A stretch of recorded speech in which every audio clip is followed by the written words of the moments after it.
A severe outbreak suddenly occurred in the UK. To control the spread of the epidemic, the government's methods were simple and brutal, even going so far as to shoot patients and release gas bombs to kill infected residents. What kind of virus would make them resort to such harsh measures? It turns out that once infected with this virus, one would go blind and suffer organ failure, leading to certain death within 24 hours. This virus spreads through the air. The infection rate is extremely high, and currently, there is no vaccine or any treatment available. Mark was awakened by a commotion in the morning. He turned on the light but found there was no electricity. He tried to open the window but couldn't. Across the street, he saw a chubby man banging on his window for help. Mark, unsure of what was happening, wanted to boil some water but found there was no water, and even the food in the fridge had gone bad. He got dressed and prepared to go out to see what was happening. However, he discovered that the door had been sealed shut, with glue filling the door cracks. He tried to call for help but found there was no signal. Every household's doors and windows were sealed. In the courtyard below, only a few people in protective suits were moving around. He hurried to ask his neighbors about the situation but got no response. He picked up a tool to break out but accidentally hit his hand. At this moment, the intercom at the door started broadcasting, asking everyone to stay calm as the situation was under control. While Mark was tending to his injured hand, the walls started creaking. He quickly grabbed a knife for protection. Then, a large hole was smashed into the wall, and a boy and a buzzcut man crawled in. The buzzcut man didn't even glance at Mark and walked straight to the window, checking to find it was also sealed shut. It turned out he just wanted to see if there was a way out. Soon, more people joined them, including a nurse, a man with glasses, and an elderly lady. The nurse initially thought they should wait for rescue inside, but she quickly changed her mind. Downstairs, a field hospital was being set up, and epidemic prevention personnel were spraying disinfectant on the building. People who were coughing were taken out of the building and into tents. More and more people were herded out of the building, being driven into the tents like cattle. A man tried to escape but was shot in the head, shocking everyone. No one expected them to open fire. While everyone was discussing what to do, the epidemic prevention personnel started coming in to arrest people. They forcibly took the people inside the house away. Kui Niu felt they needed to find a way out and couldn't just sit and wait for death. The nurse agreed with his view and said that to leave the room, they needed to deal with the glue in the door crack. Mark is an artist, and the room is filled with various chemicals. He mixed several chemicals together and stirred them with a stick. This created a plastic solvent. What to do when the door is sealed with glue? The man first mixed several chemical liquids, poured the mixture onto the glue in the door crack, which first emitted a lot of thick smoke, then produced a lot of bubbles, and eventually, the glue slowly dissolved. After some attempts, they finally opened the door. Just as everyone was about to leave, the old lady noticed the little boy was missing. It turned out he had crawled into the ventilation duct. Kun Tu intended to pull him up, but the shouting attracted the attention of the epidemic prevention personnel. They pulled the little boy out and were about to take him downstairs. Kun Tu grabbed a baseball bat and ran downstairs. In a fit of rage, he struck repeatedly, and one of the epidemic prevention personnel stopped breathing on the spot. Just as he was about to hit another person, Wake stepped in and stopped him, suggesting they keep him to find out what was going on. The epidemic prevention personnel, Xiao Fang, had just been brought back to the room, startling the nurse and the old lady. Then Xiao Fang was knocked unconscious by Kun Tu.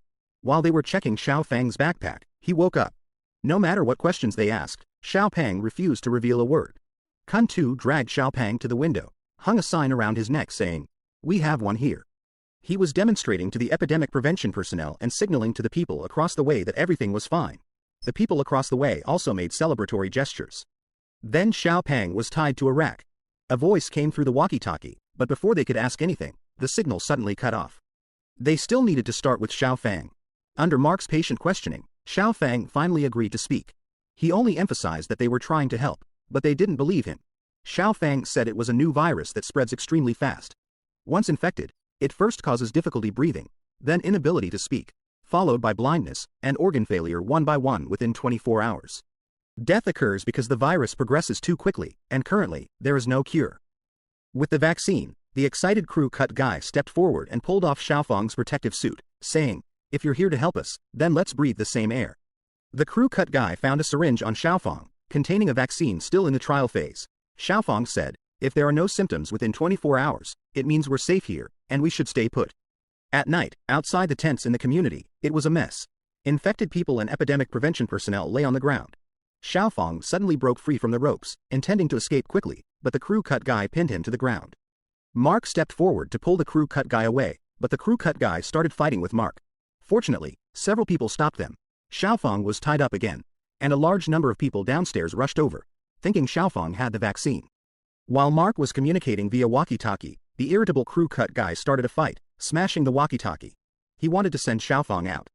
Xiaofang said, "If you send me out, I'll say you've already injected yourselves with the vaccine, and they'll tear you apart."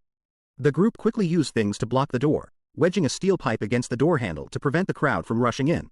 They weren't ready when the crowd reached them, and someone smashed the glass with a stick, cutting a nurse's artery with the broken glass.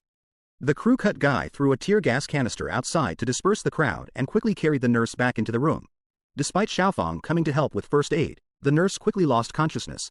Everyone was stunned. They never expected someone would sacrifice themselves. Just as Mark placed the nurse on the bed, they realized the guy with glasses was missing. He not only took the protective suit but also the only dose of the vaccine.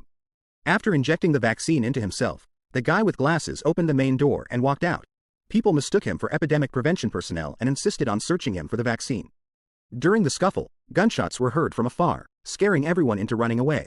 The sniper upstairs realized this was an imposter. As a result, the sniper shot the guy with glasses in the head, shocking everyone upstairs. They couldn't believe the sniper was so ruthless. The crew cut guy kept drinking to stay calm, while Mark angrily tore the photos off the wall. Once they all calmed down, the old lady asked, "How did the guy with glasses get downstairs?" It was then that they remembered to go check. Checking the door, Buzzcut just opened a crack when a large crowd had already arrived. Buzzcut was responsible for blocking the door, allowing them to quickly escape to another room.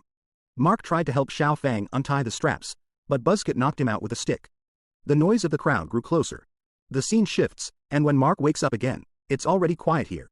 He looks downstairs and sees epidemic prevention personnel at work.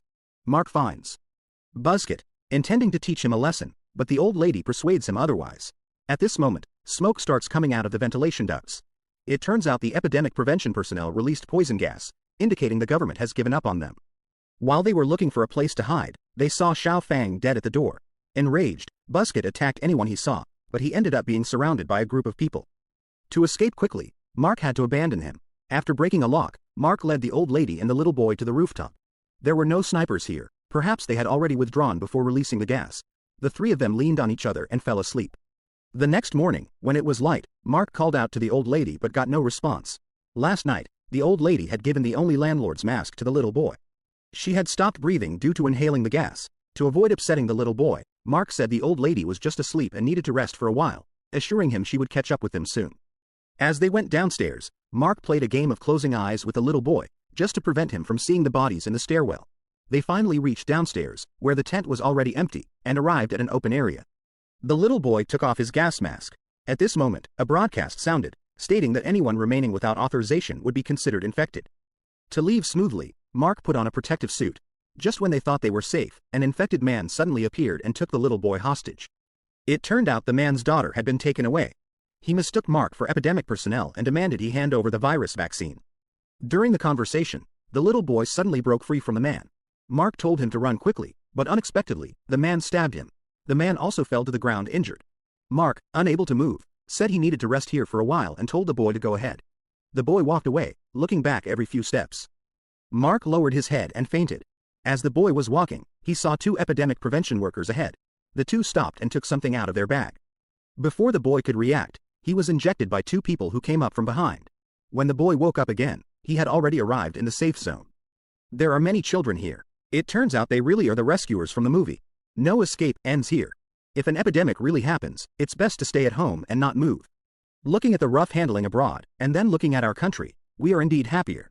If you want to see more good movie explanations, please follow me. Bye bye. Yeah.